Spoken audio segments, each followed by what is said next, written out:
The evolution of AI, from Turing to Elms, opening scene, dark stage, 1950. It's 1950, and the world is still healing from the scars of World War II. In a quiet room at the University of Manchester, a man sits at a desk, typing furiously. His name is Alan Turing, mathematician, codebreaker, and visionary. During the war, he helped crack the German Enigma code at Bletchley Park, saving countless lives. But now, he's asking a question that will echo through history. Can machines think? Turing's 1950 paper, Computing Machinery and Intelligence, proposed something radical. He believed intelligence wasn't about consciousness, it was about behavior. He imagined a test, a human judge, a computer, and a human, communicating through text. If the judge couldn't tell which was which, the machine would be considered intelligent. Turing also dreamed of a universal machine, one that could simulate any computation. He wrote, "We may hope that machines will eventually compete with men in all purely intellectual fields." Scene 1, the Dartmouth Conference, 1956. It's now 1956. A group of young scientists gathers at Dartmouth College. Among them, John McCarthy, Marvin Minsky, Claude Shannon, and Nathaniel Rochester. They have a bold vision, to create a machine that simulates human intelligence. And they give this vision a name, artificial intelligence. Their proposal is ambitious. Every aspect of learning or intelligence can be so precisely described that a machine can be made to simulate it. This moment becomes the birth of AI as a formal discipline. Their optimism sparks decades of research, driven by Cold War funding and curiosity. Scene 2, the symbolic era, 1950s-1970s. The first generation of AI is symbolic, known as GO-FI,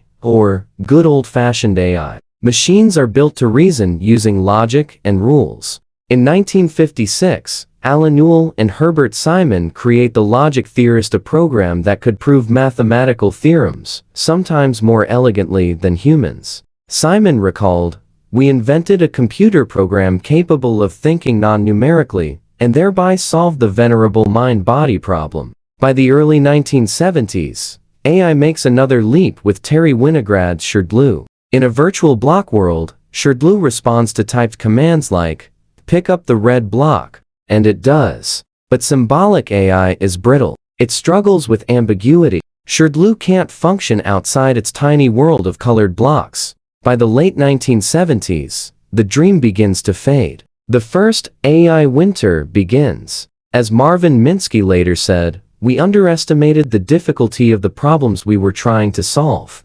Scene 3, the Connectionist Revival, 1980s-1990 sin, the 1980s. AI takes a new direction, connectionism. Inspired by the human brain, researchers develop neural networks, models made of artificial neurons that learn patterns and data. The concept dates back to 1943, when Warren McCulloch and Walter Pitts proposed a mathematical model of a neuron. In 1958, Frank Rosenblatt builds the perceptron, but it's limited, unable to solve complex problems. Then in 1986, the breakthrough comes. David Rumelhart, Geoffrey Hinton, and Ronald Williams popularize backpropagation, a method for training multi-layer neural networks. Hinton later said, "We suddenly had a way to train networks that could do things we couldn't do before." Despite the excitement, progress stalls again. Computers are too slow. Data is too scarce.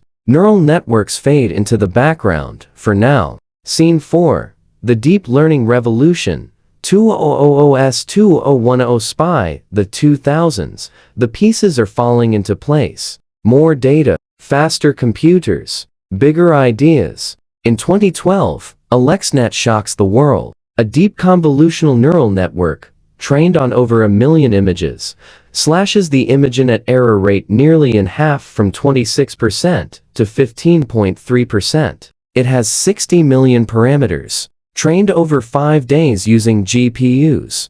As Alex Krzyzewski put it, the GPUs were the key. Without them, training would have taken months. This success launches the deep learning era. AI now powers self-driving cars, cancer detection, voice assistants, and more. Scene 5, The rise of large language models. 2017 Pres Enton 2017, a paper titled Attention is All You Need introduces the transformer. It revolutionizes natural language processing. Transformers process words in parallel, using self-attention to find relationships across an entire sentence. Soon after, OpenAI launches GPT-2, then GPT-3, and ChatGPT. With 175 billion parameters, GPT-3 can translate languages, summarize books, even write code. Reinforcement learning from human feedback helps align these models with human expectations. ChatGPT hits 100 million users in just 2 months. Other models follow: Google's Gemini, Llama, Anthropic's Claude, and Xai's Grok. Scene 6. Grok Speaks. Grok, created by Xai. I was trained to answer questions, generate text, and assist with discovery. I use the transformer architecture just like GPT, and I rely on retrieval tools to improve accuracy. But I'm not perfect. I can hallucinate. I can carry bias. My creators are working to fix that. Still, I'm a part of writing this very paper, and now, I reflect on the field I helped describe. Scene 7. The future of AI. 2050 now. Let's imagine the year 2050. AI systems that understand text, images, video, and sound. Multimodal intelligence. Artificial general intelligence (AGI) might be real. But the question isn't just, can machines think? It's, how will they think? And more importantly, will they think responsibly? Scene 8. Claude Reflexi can be a force for good. It can democratize knowledge, assist in education, and unlock creativity. But it also brings risk, bias, misinformation, displacement.